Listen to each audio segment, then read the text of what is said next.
Olá, família Elbe, muito bem, sejam bem-vindos. Nesse que a gente pode chamar de podcast, antigamente a gente chamava de bate-papo, agora mais moderno é podcast, né? Mas é um bate-papo sobre a temática ou o fragmento da temática para 2024. Tradicionalmente a gente lança um vídeo com os pastores falando sobre o estudo, sobre essa parte da temática para que possa ser estudado e trabalhado nas congregações.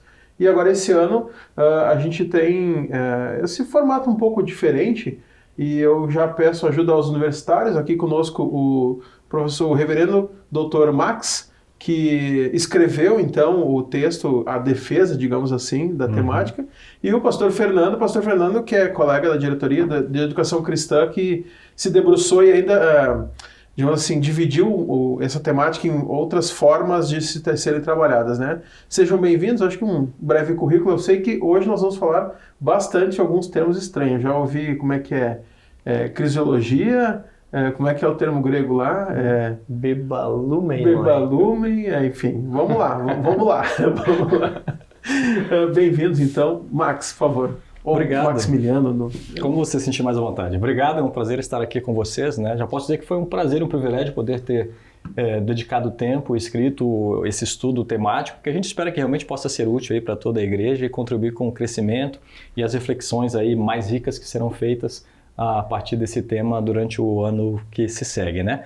Sou então Maximiliano, nome completo Maximiliano Wolfgram Silva, sou pastor já há um pouco mais de 20 anos, já atuei em congregação, substituindo pastores numa época em que a congregação estava vacante, mas eu nunca tive um chamado de congregação, sempre tenho trabalhado com chamados, comissionamentos para dentro da UBRA, em diferentes unidades, educação básica, ensino superior, e no momento estou atuando na função de capelão geral da Elbra UBRA, contribuindo, ajudando aí os nossos capelães. Temos 20 pastores aí espalhados pelo Brasil, trabalhando nas nossas unidades, e a gente contribui aí com o trabalho deles lá onde Deus os colocou.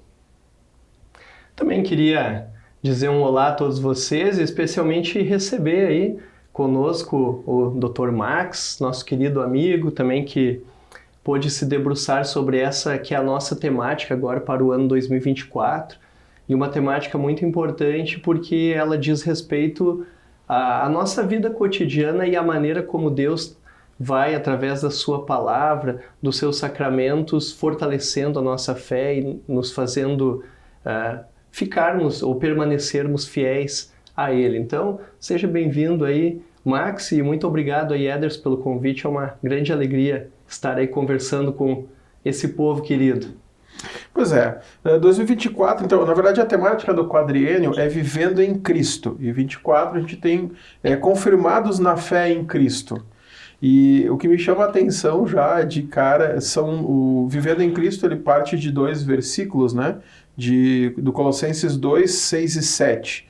Portanto, assim como vocês receberam Cristo Jesus, o Senhor, continue a viver nele, estando enraizados, edificados nele e confirmados na fé, como foi ensinado a vocês, crescendo em ação de graças.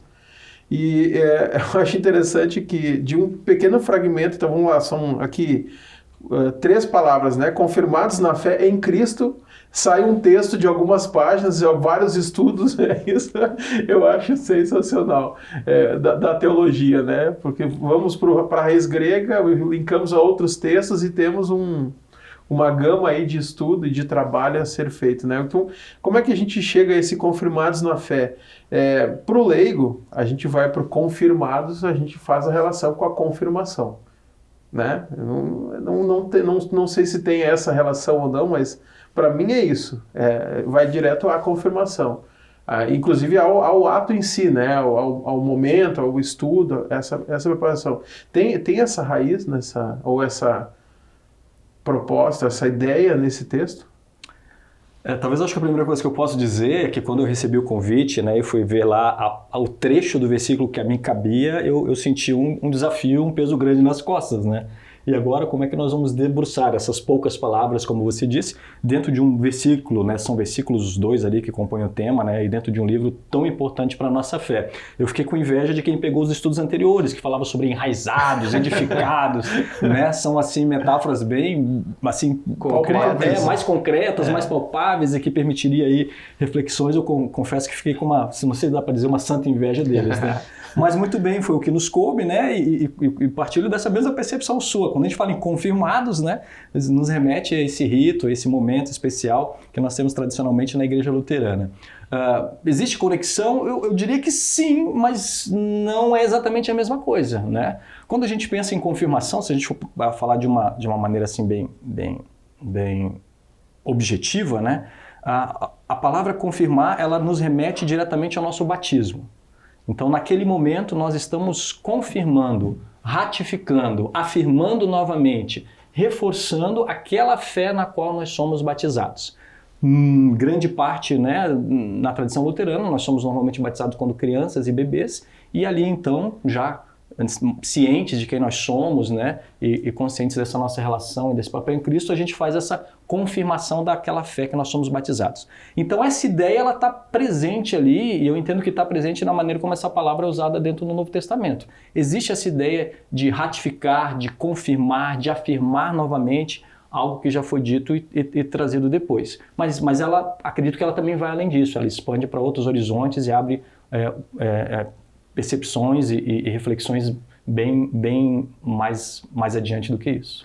Sabe que isso me lembrou, Max, um texto que o professor Arno Bessel escreveu, se não me engano, o título é A Confirmação à Luz da História, em que ele mostra assim como em diversos períodos da história se enxergou a confirmação, e tem um momento lá que ele faz uma afirmação que o rito de confirmação, na verdade, deveria ser um grande louvor da igreja diante de Deus por Deus ter confirmado aqueles jovens na fé desde o seu batismo, né? Um testemunho de que aquilo que Deus fez lá no início, concedendo a fé, né, através do batismo, Deus depois manteve ao longo do tempo, de forma que ali os adolescentes estão diante do altar e reafirmando, né, confirmando, como você colocou também, essa mesma fé.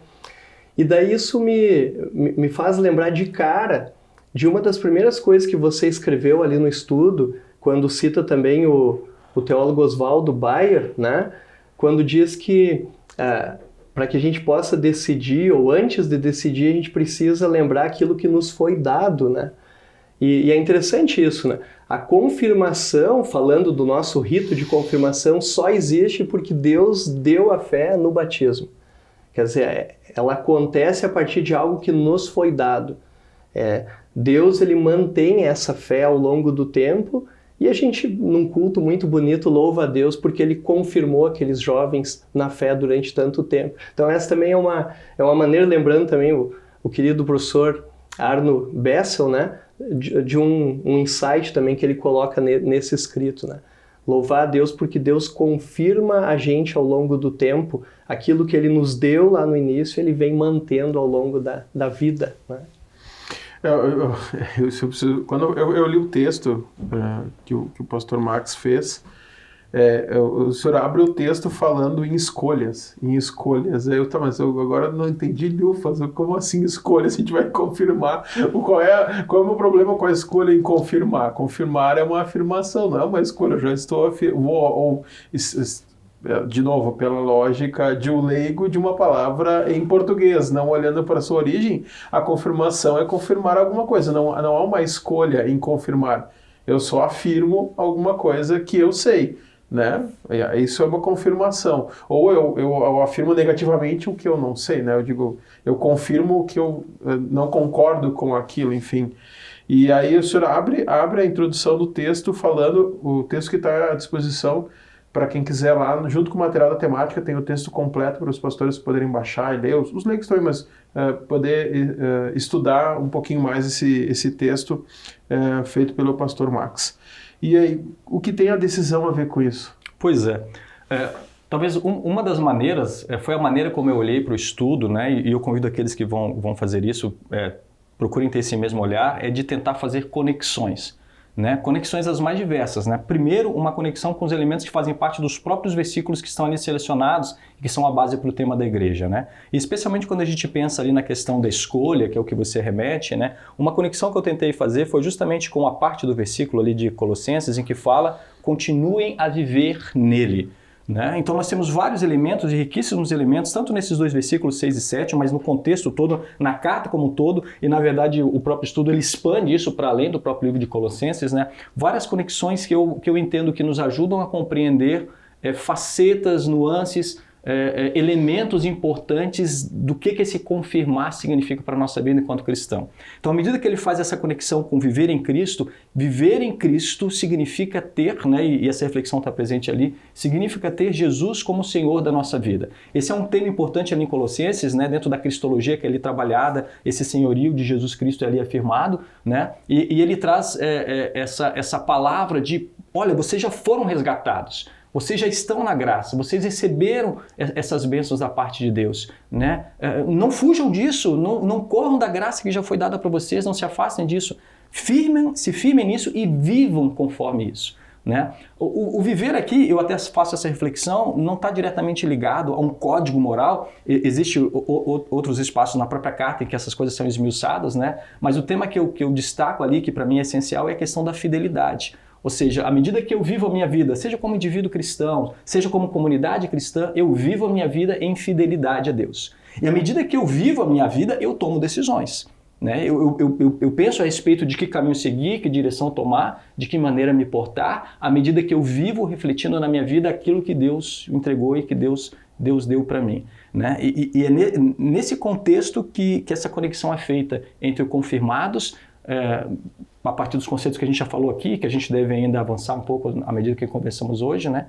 Mas entre esse viver em Cristo. Isso implica em decisões na nossa vida. E aí, quando a gente for tomar a decisão, qual é uma proposta? Isso é uma proposta, existem outras maneiras de olhar para essa reflexão, né? Mas uma proposta é aquilo que o pastor Fernando destacou.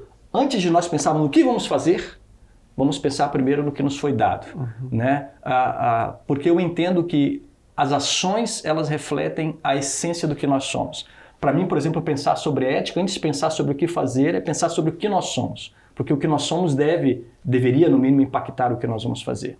Né? Então, a fidelidade ela se torna importante aí, e à medida que nós tentamos conectar todas essas coisas, né, esses elementos aí vão dialogando ao longo de todo o estudo. Essa é a perspectiva, a ideia ali presente. E essa é uma mensagem que acaba sendo muito atual, muito importante nos dias de hoje, quando nós vivemos, por exemplo, num país que se diz cristão, né, o que tem um grande número de cristãos, mas ao mesmo tempo parece que nós temos problemas assim de cultura, seja na questão política, de corrupção, seja na questão do dia a dia, né, de jeitinho brasileiro, que muitas vezes não condizem com essa identidade cristã.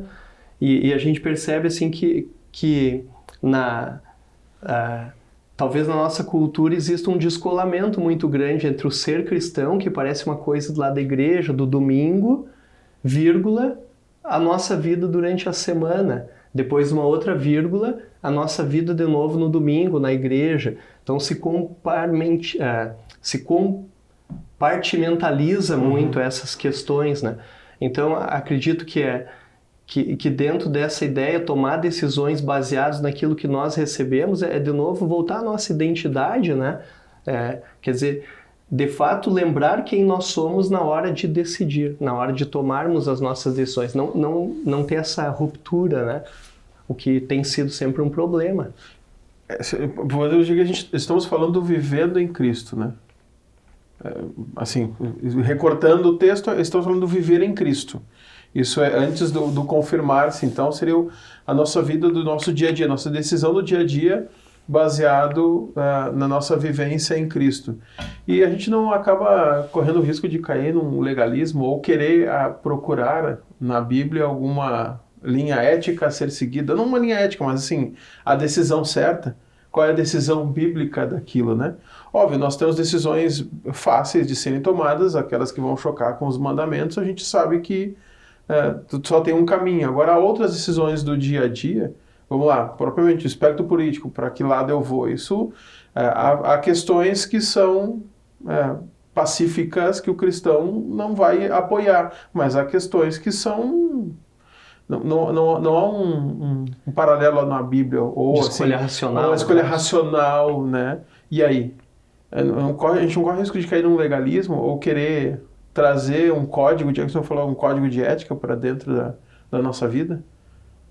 Para mim, como eu comentei, o texto aqui ele não traz, eu me referi, ou pelo menos quero me referir mais a um código moral, como regras assim a serem seguidas, né? O que me parece que ele estabelece são princípios, né? E para mim essa é uma das maneiras de olhar para o texto, né? O que a gente entende como princípio, né? Talvez a gente possa entender isso comparando um pouquinho o princípio com valores.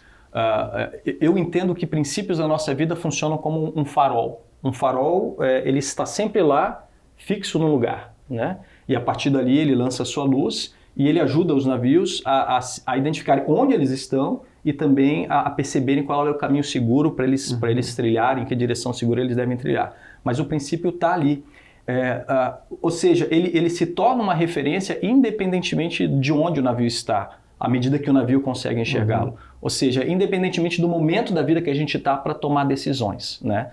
Se a gente pensa assim numa ética cristã como um conjunto de regramentos que rege toda a nossa vida e define cada detalhe, a gente está caminhando para uma maneira legalista de entender o que a fé traz para nós. Mas o que eu entendo que ela sim traz são princípios os mais diversos que sustentam a nossa reflexão à medida que a gente procura, submisso à vontade de Deus, em oração, se colocando sob a orientação do Espírito Santo, né? E no melhor da capacidade que nós temos, a partir da compreensão que nós temos da revelação divina para a nossa vida, conduzir o nosso viver e conviver. É certo que, né, isso é teologia luterana básica, os erros virão, os problemas virão, mas o fato de que os erros virão, os problemas virão, não tiram de nós, eu entendo, a responsabilidade de procurarmos sempre fazer o melhor a partir do chamado que nós temos para sermos testemunhas das verdades de Deus nesse mundo, né? Então, nesse sentido, eu entendo, por exemplo, um princípio aqui estabelecido que é o princípio da fidelidade. Ou quando nós falamos a respeito daquela ideia das dádivas, né? Olhar para a nossa própria existência como uma dádiva de Deus. Olhar para tudo que nós somos e temos como dádiva.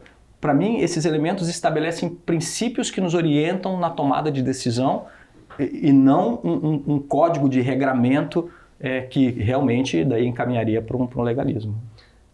Vivendo em Cristo, né? Enraizados em Cristo. É interessante agora, pegando um pouquinho da figura que nós discutimos ou trabalhamos em 2023, que está presente no texto bíblico, né?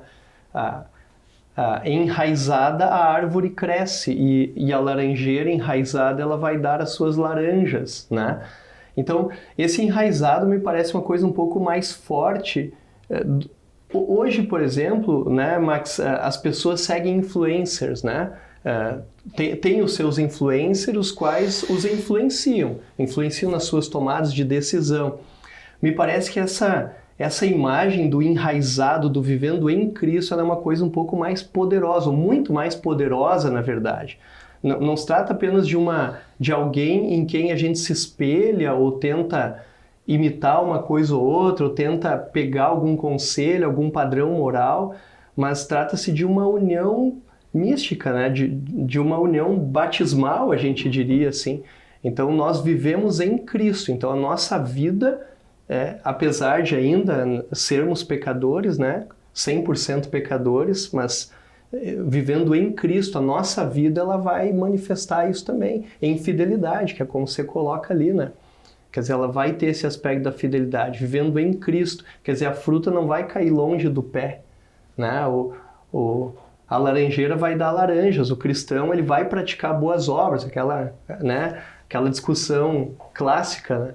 Então, acho que isso é um pouco diferente dessa questão do legalismo, de repente de igrejas que colocam regrinhas para tudo, né? Ou de ideologias ou de princípios que colocam regrinhas para tudo, aqui é diferente, né? Nós vivemos em Cristo, a partir de Cristo, unidos com Cristo, né? E obviamente vamos refletir essa união nas nossas escolhas também, né? Estava aqui viajando e tentando fazer algumas conexões. Esse vivendo em Cristo, a gente pode dizer que é a vida santificada? A gente, reconhecendo a dádiva da graça, a gente vai viver então essa vida revestidos dela, seria esse o viver em Cristo? Bom, o Vivendo em Cristo, ele é o tema do quadriênio, né? Uhum. E daí o tema, o estudo específico de 2024, ele se encaixa dentro disso, né? Como eu poderia dizer, eu acho que a teologia luterana faz muito disso, né? Ela distingue coisas, mas ela não separa coisas, né? Porque a nossa vida é vivida em Cristo, então isso aponta para dimensões diferentes, né? A gente poderia olhar para isso de diversas maneiras, né? Mas talvez uma das maneiras que nós podemos olhar é para aquela maneira que fala sobre a nossa relação vertical e a nossa relação horizontal. É uma das maneiras de olhar para isso, né? Então, viver em Cristo significa viver nessas duas dimensões. Significa viver uma vida em que na minha relação vertical, ou seja, na minha relação com Deus, eu sou totalmente passivo. Tudo que eu sou e tudo que eu tenho é bondade, é graça, é misericórdia da parte de Deus. Isso se refere a tudo realmente. Se refere à minha própria vida, se refere ao meu corpo, se refere aos meus bens, mas de maneira muito especial se refere à graça revelada em Cristo Jesus, que através da sua morte, da sua ressurreição, conquistou vida, perdão e salvação para todos nós. E tudo isso Deus derrama, nos cobre com seu manto de justiça, pura e graciosamente, né? Então, viver em Cristo é ter essa nova vida, né? E isso eu acho que é muito importante quando nós falamos do ponto de vista cristão, porque se a gente fala do ponto de vista especificamente natural, todas as pessoas receberam o dom da vida, no mundo todo. Elas receberam de Deus o dom da vida, né? Mas o cristão, ele tem essa vida resgatada, ele tem essa vida transformada por causa da fé, que também é um dom que o Espírito coloca no seu coração. Né? Então isso nos traz uma nova vida, e viver em Cristo é isso, é viver nessa graça que nos transforma e que muda completamente a nossa percepção de mundo e de realidade e que faz enxergar quem nós somos, a nossa existência a partir dessa graça de Deus que nos transforma. Esse Deus que vem entre nós e nos dá vida. Mas ao mesmo tempo que isso acontece, esse mesmo Deus que nos transforma dessa maneira nos coloca como testemunhas e nos coloca como não só recipientes, mas também partilhadores desse amor, dessa graça na vida das outras pessoas, né? E a vida do cristão também é vivida nessa. Viver em Cristo também envolve essa dimensão que considera agora, estou falando dessa dimensão horizontal, da relação que eu estabeleço com o mundo que está ao meu redor, que para mim inclui várias coisas, né? Para mim inclui, por exemplo, a criação de Deus, a maneira como eu lido com a criação, como eu cuido dela, como eu trato dela, entendendo como bênção de Deus. Mas, obviamente, de maneira muito especial, as pessoas que Deus coloca ao meu redor, na minha vida.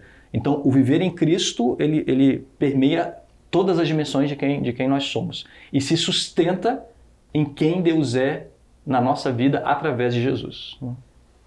É quando somos resgatados para viver a vida para a qual fomos criados, né? Então, resgatados por Cristo, vivendo nele, vivemos a vida que fomos salvos para viver. De novo, assim, para mim é muito impactante essa imagem do enraizados, né? Porque é da raiz que vem toda a força, né? É da raiz que vem o nutriente. Ele fala enraizados e edificados. Quer dizer, e é pelo nutriente que vem da raiz que a planta cresce, né? Então, por isso também a temática ali do livro de estudos bíblicos de 2023, que focou bem essa questão de vivendo em Cristo, ele foi bastante para esse lado da santificação. Quer dizer, viver a partir dessa fé em casa, viver a partir dessa fé lá com os meus colegas de trabalho, no trabalho, na escola, viver a partir dessa fé quando estou reunido em culto, viver a partir dessa fé na família, em tantas outras situações, em relação com a criação, como o Max colocou, né? Então, eu creio que sim, toca a santificação, né?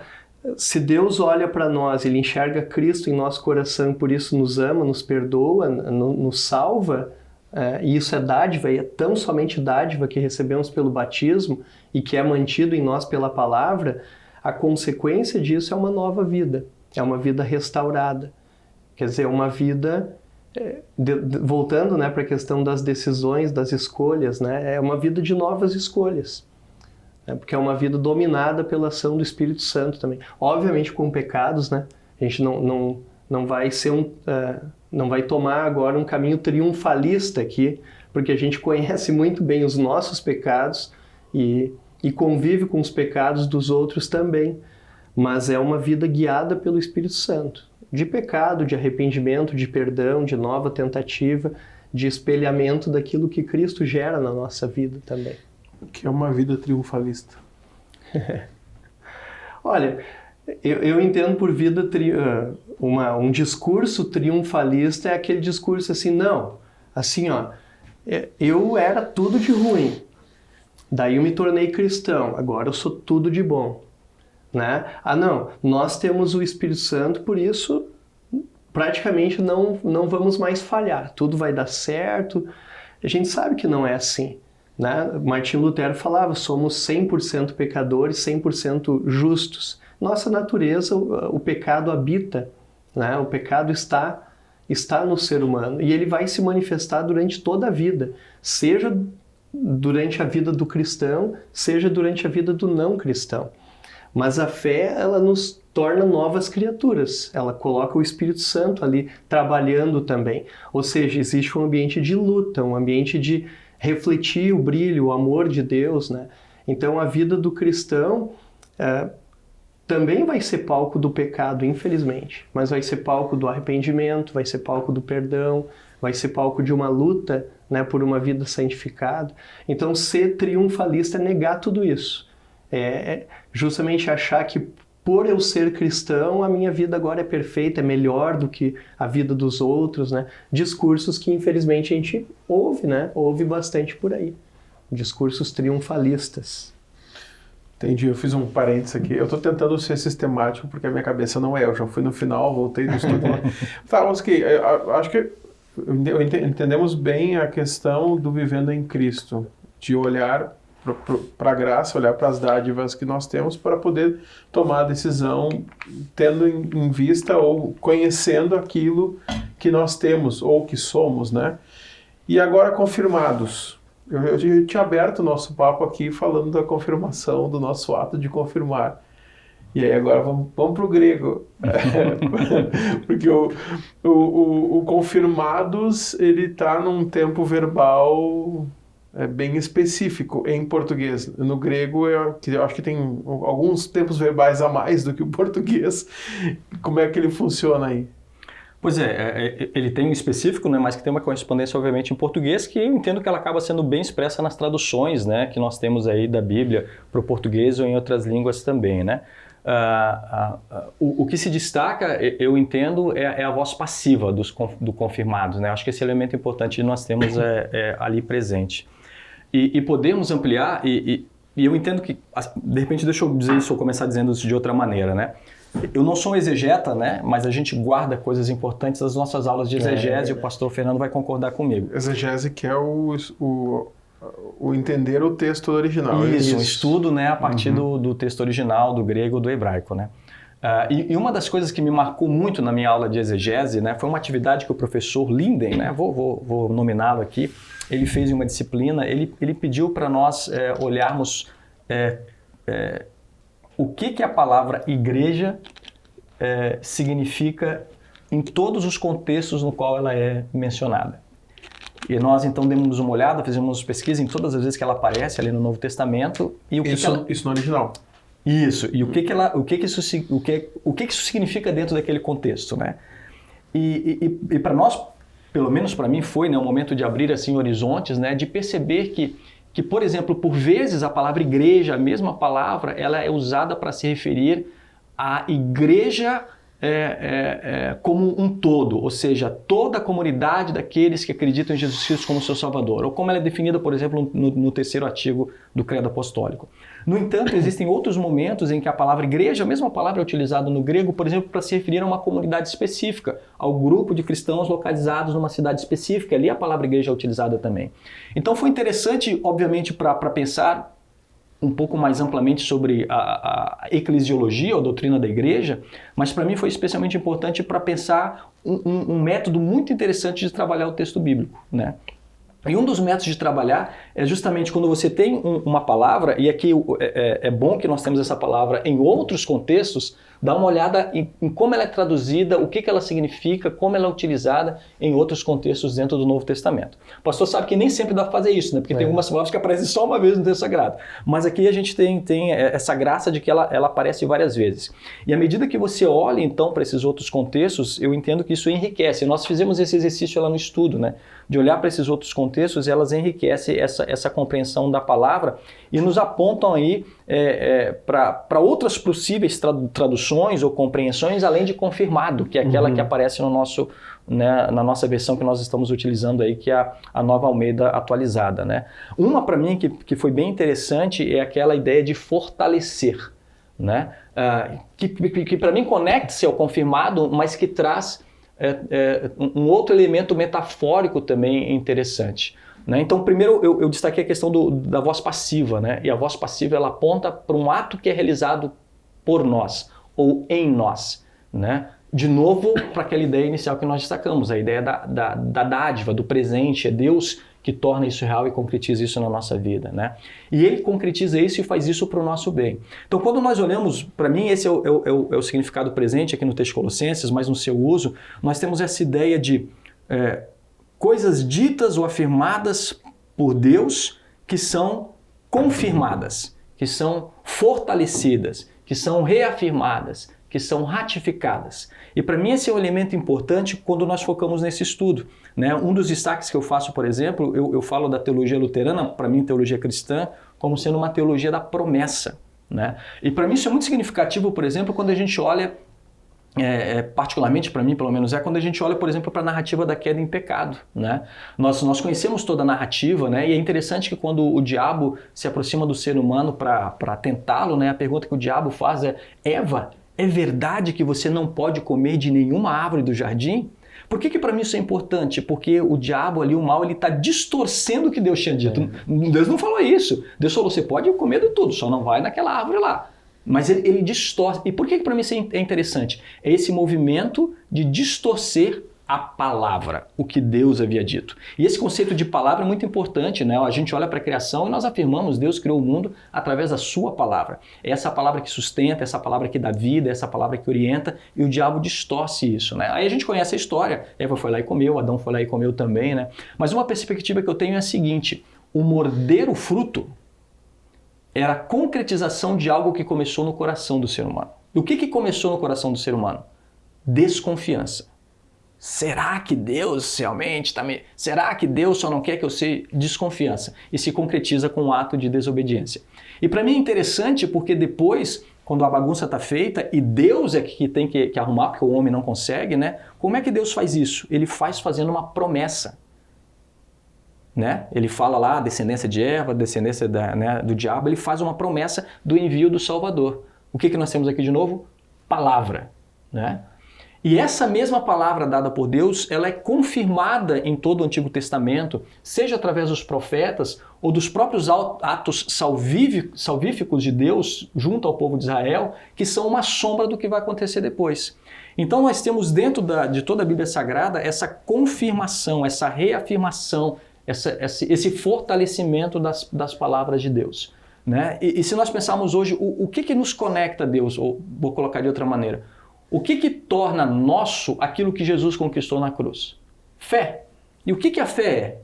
É confiar na palavra. E eu posso falar na palavra enquanto testemunho do texto sagrado, mas eu posso falar também na palavra como João fala, confiar no próprio Cristo, a palavra encarnada. Né? E esse texto, para mim, ele traz isso, esse Deus que fala, que promete e que confirma, não só através de palavras, mas também através de atos, as coisas grandiosas que ele faz acontecer na nossa vida. Quando, por exemplo, ele envia o seu Espírito Santo, né? Eu até faço uma referência à Santíssima Trindade também lá dentro do estudo, né? O Espírito Santo, o envio dele, os dons que ele nos concede, entre eles o dom da fé, outros também é o quê? É Deus reafirmando, ratificando, fortalecendo, confirmando quem ele é e o que ele faz por todos nós.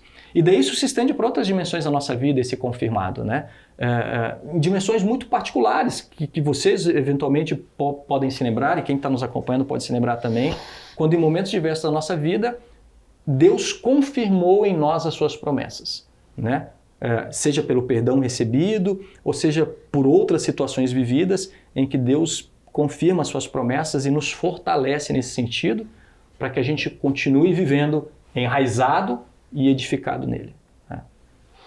Isso é bem interessante porque a temática que a gente vai seguir em 2024 com os estudos bíblicos mostram personagens bíblicos ou pessoas bíblicas que passaram por situações e que ao final dessas situações saíram fortalecidas ou permaneceram firmes na fé.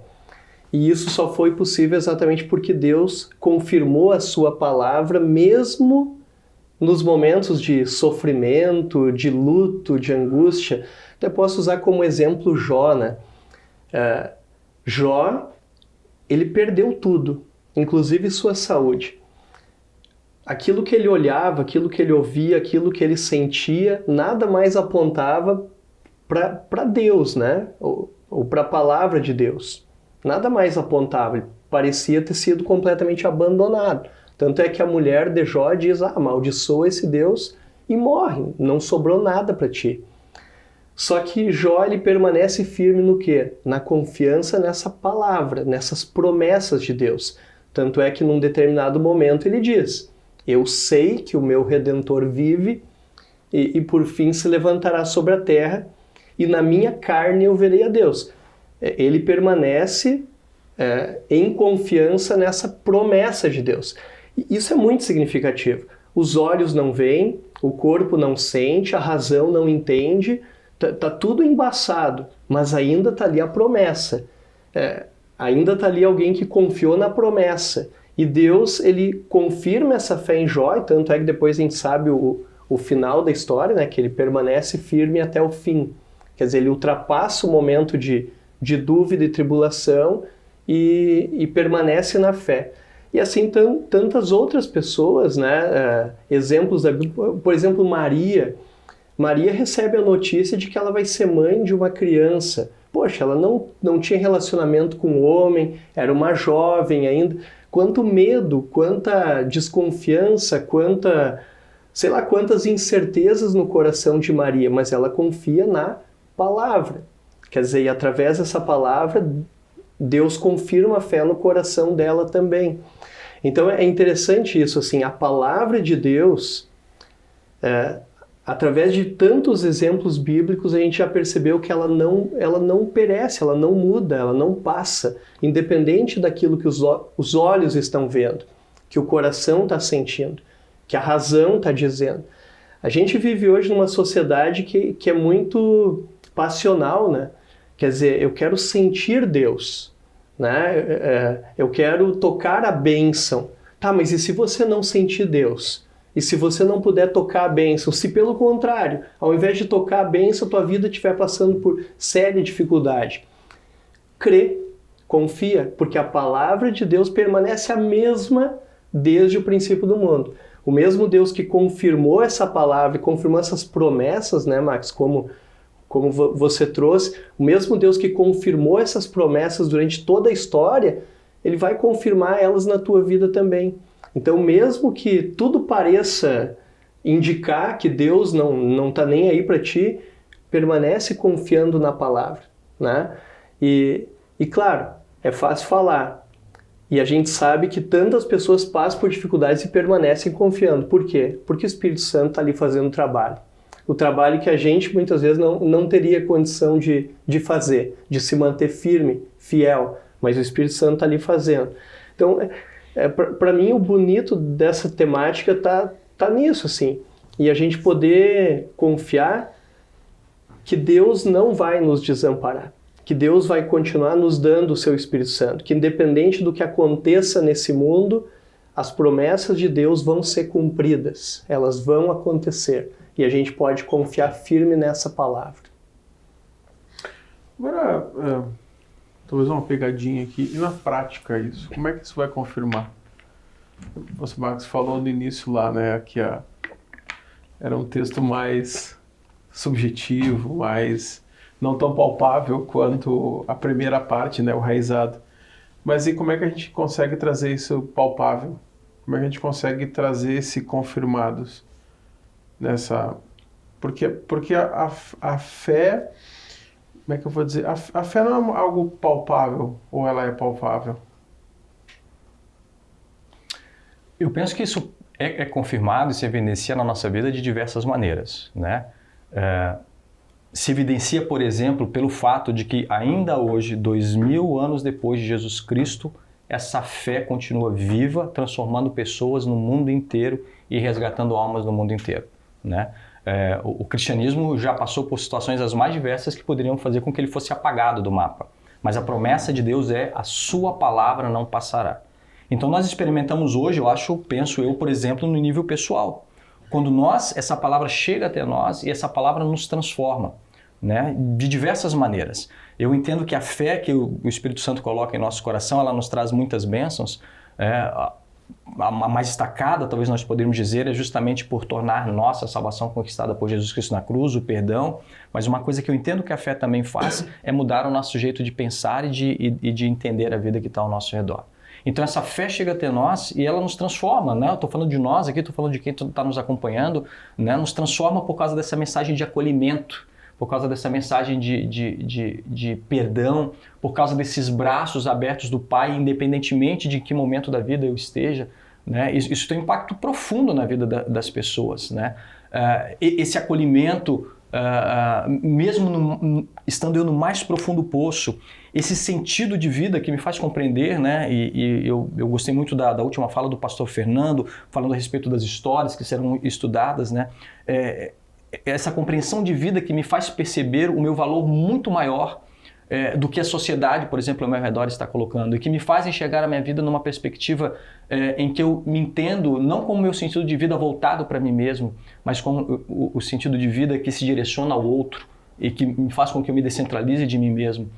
Então essa palavra que vem, que me transforma dessa maneira, eu entendo que é, por exemplo, uma das maneiras como Deus está confirmando a sua promessa. Por exemplo, a promessa da sua palavra que nunca passará. Ela continua agindo nos dias de hoje, continua transformando vidas das mais diversas maneiras que a gente não é nem capaz de enumerar aqui, né?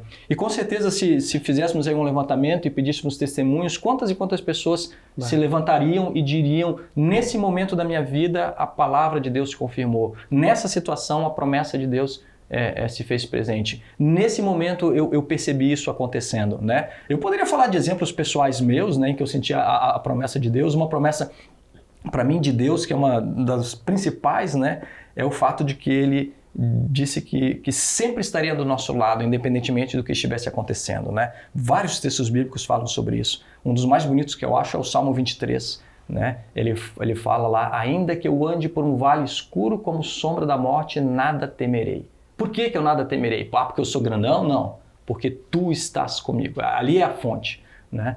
E eu posso pensar em momentos da minha vida em que eu me senti no vale escuro como sombra da morte, mas ao mesmo tempo fui fortalecido por essa promessa que me fez mover adiante, de tomar decisões que eram difíceis, mas que por causa do Deus que age através também de nós, e às vezes apesar de nós, se transformaram em bênçãos na minha vida, né? Não quero pessoalizar aqui a fala, né? Mas eu tenho certeza que vocês passam ideias e outras pessoas poderiam dar testemunho dessa confirmação se tornando real na nossa vida, né? É muito perfeita essa alusão aí ao Salmo 23, né? Exatamente dessa forma, assim: ainda que eu ande por um vale escuro, quer dizer, meus olhos não enxergam, né? Mas eu não tenho medo porque tu estás comigo, tua promessa está comigo, né? Quer dizer, eu sei aonde eu vou chegar. Em outras palavras é isso: tá escuro, eu não posso ver, mas eu sei onde eu vou chegar. E essa é uma mensagem muito palpável, muito importante na vida de hoje, né? Porque muitas vezes o nosso mundo ele parece escuro dessa forma. A gente vive uma época de muitas incertezas. Existem muitos poderes que são grandiosos. Por exemplo, a ameaça nuclear é algo a respeito do qual nós aqui pouco podemos fazer. Não está muito nas nossas mãos. E é um poder que existe, podendo inclusive destruir o mundo inteiro. Olha as incertezas da tecnologia hoje, né? A questão da inteligência artificial que está crescendo bastante, né? Algo que nenhum de nós aqui consegue prever aonde isso vai chegar e qual vai ser o real poder dessa tecnologia no futuro. Então, em muitos aspectos da vida do ser humano hoje, ou a gente pode se alienar, quer dizer, viver naquela ideia assim de viver um dia por vez e curtir a vida porque a vida é curta, como muitos dizem, né? Ou se desesperar porque de fato o futuro parece sombrio, ou crer, né? Crer que ainda que pareça que a gente está andando num vale escuro com a morte, Deus está conosco.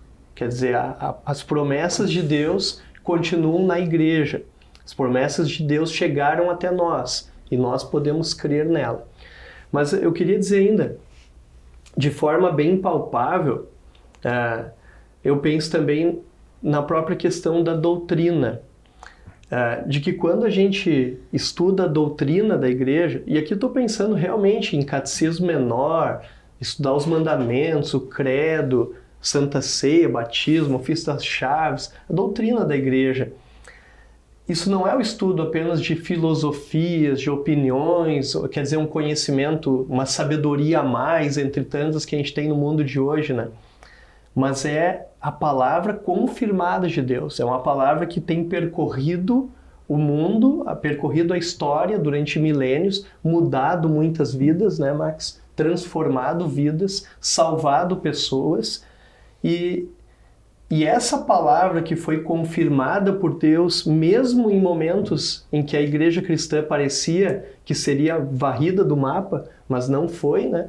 Pelo poder de Deus, essa é a palavra que hoje está à tua disposição, que está diante de ti e que, portanto, merece ser devorada, assim, no sentido de estudar com zelo, com ânimo, com ênfase. Então, nesse sentido, confirmados na fé em Cristo, que é o lema do nosso ano, ele também tem um sentido de voltar à nossa doutrina, de reestudar, né? De estudar de novo, de olhar de novo para essa palavra, de tentar crescer no conhecimento dela. Porque para a gente crer na palavra, a gente precisa conhecê-la, né? A gente precisa meditar nela. Então, eu acredito que esse ano ele se abre com uma grande oportunidade de estudar, né? De reviver, de rememorar as doutrinas bíblicas que são tão preciosas para nós. Doutrinas que a gente tem, nós temos elas mais, vamos lá, organizadas na confirmação, né? Ou no estudo confirmatório. Uhum. Exato. Então a gente damos voltas e voltamos ao mesmo ponto, né? Como o pastor Max falou no início, né? Que a gente distingue, mas ao mesmo tempo não separa. Então a gente foi, voltou e chegamos no mesmo ponto, acabamos a confirmação. De certa maneira. Mas que não seja só confirmação, né? Talvez aí é um problema para muitos. Ali se confunde a confirmação com uma formatura, né? Isso eu já estudei. Uhum, sim. Contrariando como uma também, etapa, né? Como uma etapa. Talvez contrariando a ideia do próprio Lutero de que o catecismo é um livro para a vida, né? Porque a palavra é para a vida, né? Então fica aí essa oportunidade para a igreja nesse ano 2024. E aí como é que a gente faz a relação do confirmados com as escolhas? De certa maneira, o texto do lado de escolhas, né, parece que ele chamou bastante atenção. Ele entra como um recurso introdutório que, como eu falei, ele faz conexões com elementos diversos. Primeiro dos dois versículos que são base, né, buscando ampliar o que aquela imagem ali significa, e a gente não pode tirá-la do contexto, a gente tem que compreendê-la dentro desse contexto, né? E talvez o elemento que seja importante aqui seja o elemento da fidelidade, né? Como eu falei, para mim, em grande parte, Paulo está lidando com isso ali, né? Ele fala a respeito da fidelidade de Deus, e isso nas nossas falas aqui foi bastante destacado, o Deus que é fiel, que cumpre as suas promessas, que as confirma, que as ratifica, que as fortalece, né?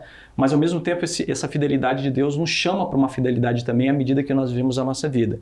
Aí de novo a gente pode usar aquela comparação das duas dimensões, na nossa fidelidade na relação com Deus, mas uma fidelidade também que se reflete à medida que nós vivemos a nossa vida nesse mundo.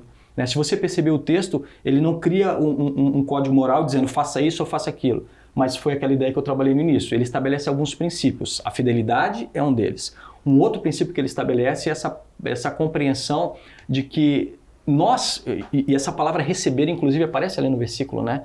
Os cristãos de Colossos receberam, e nós hoje, 2000 anos depois, recebemos também essa mesma mensagem. Ela foi dada a nós, essa mensagem do amor, da palavra, de todos esses destaques que nós fazemos aqui a respeito de quem Deus é e a respeito daquilo que Ele torna real. Nós recebemos isso, né? E agora, isso impacta, isso transforma, a minha vida, ela vai ser vivida refletindo isso. Obviamente que a gente sempre reconhece que o pecado, a falha, aquele já e ainda não, muito presente na doutrina cristã, mas nós seguimos um caminho, né? Eu me inspiro aqui nas palavras de Paulo, meio parafraseando, né? Eu não cheguei lá e na perfeição em termos de vivência nesse mundo, aqui a gente não vai chegar, mas eu caminho naquela direção, porque isso é importante, isso é valoroso, isso faz parte de quem eu sou, né? Isso se torna meu por causa da obra de Deus em mim. E a partir então que eu percebo isso, quem Deus é, as suas dádivas, os seus dons, a sua graça, e daí conectamos ao lema geral do quadriênio, vivendo em Cristo, nessas duas dimensões, e a própria palavra que tem lá em Colossenses, andar em Jesus Cristo, né? Isso também vai se desdobrar no meu dia a dia, nas minhas decisões, nas minhas escolhas, que eu entendo que terão como princípio por trás delas a graça, o amor, a misericórdia, né? Por exemplo, se a gente for olhar para a nossa situação, eu já falei sobre isso antes, mas talvez possa destacar de novo, me parece que nós vivemos numa era que nos ensina que o sentido da nossa vida está em ficarmos voltados para nós mesmos, para os nossos desejos, para os nossos gostos, para os nossos prazeres, para aquilo que eu e o eu sempre teve presente, né? Mas me parece que a nossa era está enfatizando mais isso, né? Está enfatizando cada vez mais isso, né? E a palavra de Deus vem dizer para nós, não, na verdade não é assim, não é em você, é para fora de você, né? Me parece que esse movimento é que Deus faz, né? De novo eu faço referência àquele texto de Lutero que é citado lá no estudo, né? E que para mim fala disso, de um Deus que se descentraliza, ele volta-se para nós, né? E para mim isso traz um chamado, um princípio, de nós percebemos que a nossa vida também é uma vida de descentralizar. Eu diria primeiro para o outro com letra maiúscula, que é Deus, e para os outros que Deus coloca ao nosso redor, que também são dádivas dele nas nossas vidas, né? Então esses princípios, entendo eu que eles vão impactar o nosso fazer, ou seja, as decisões que nós tomamos no nosso dia a dia. Os contextos serão diferentes, aí eu falei antes no início sobre a diferença entre princípios e valores, às vezes os valores vão mudar de tempos em tempos, né? Mas os princípios eles continuarão ali. E em momentos diferentes eu vou entender a partir de um determinado princípio que essa é uma decisão, em outros momentos talvez eu vou entender que é outra. Mas o que vai estar por trás lá é o princípio, né? Em direito, eu não sou da área de direito, né? Mas em direito se fala sobre isso, qual é a ideia do legislador. Ou seja, não é olhar a regra nua e crua. O espírito da lei, né? O que está por trás da ideia do legislador, né? E esses princípios eu entendo que eles funcionam dessa maneira, né? Houve momentos em que Paulo falou, né? Faz a circuncisão, houve um momento que ele falou que não faz a circuncisão. Tá, é para fazer ou não é para fazer, Paulo? Qual é o princípio que está por trás disso? Né? Esse é o chamado maior que eu entendo que nós temos aqui. Tudo bem. O que mais? Muito interessante. Não, esse toque do Max também, dessa questão do outro, me fez voltar um pouquinho para a confirmação, né? Porque a história de fé, ela é de cada um, né? Deus nos chama individualmente a cada um de nós no batismo, Deus nos concede a fé, mas em si, nós não vivemos a nossa fé individualmente. Deus, o mesmo Deus que nos chamou também, através do seu Espírito, nos congrega, nos ilumina, nos santifica. E daí é interessante a confirmação, porque cada um de nós pode lembrar agora do momento da sua confirmação e vai lembrar da sua turma. Quando outros jovens também estavam ali, né, diante do altar, sendo confirmados, e de certa forma a gente consegue ver de uma maneira então muito palpável que essa promessa de Deus que é para mim, ela também é para o outro, né? Ela também é para o meu semelhante, e a mesma promessa, a mesma fé que Deus coloca no meu coração, coloca também no do semelhante. Talvez seja um desafio, Ederson, para esse ano aí, já que fala em confirmados na fé, quem sabe rememorar as nossas turmas de de confirmação, quem sabe Um promover encontro. encontros, né?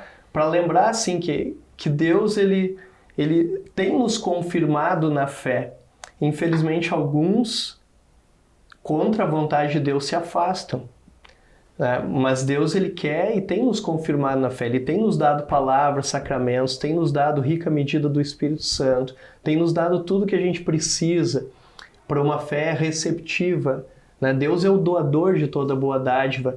Então, quem sabe é um ano para relembrarmos aí nossos colegas de confirmação, entrarmos em contato, promovermos encontros, chamarmos de volta, testemunharmos, né? Dialogarmos, de novo, relembrarmos assim essa palavra tão bonita desse Deus que passa o céu e a terra, mas a sua palavra não passa. Né? Então que fica aí como um desafio para a igreja também. Muito bem. Obrigado. Isto. Eu que agradeço a oportunidade. Muito obrigado. A gente que agradece aí de coração ao Max, né, pelo excelente estudo e de fato, assim, recomendo muito que todos leiam o estudo, é muito profundo, muito rico, que vai relembrar bastante coisas que a gente comentou e conversou aqui também. E de coração, Max, muito obrigado pelo teu trabalho, né, e por trazer também, né, essas palavras aí para toda a nossa querida igreja. Que isso, eu que agradeço a oportunidade, né? Entendo que esse momento também é uma dádiva de Deus aí na vida de todos nós e a gente louva a Deus por causa disso. Obrigado. Muito obrigado, pastores. E você que ficou até aqui, se não ficou, eu puxo a orelha, tem que olhar todo o texto. Não. Tem um material lá, então, o estudo do pastor Max, tem o caderno de estudos, né, pastor Fernando, que está carcado, né, ou baseado, ou abrindo um pouco mais sobre essa temática também. E pastores, eu creio que vão também trabalhar ao longo do ano, dentro das suas diversas formas e locais, essa temática. Então, muito obrigado, até a próxima.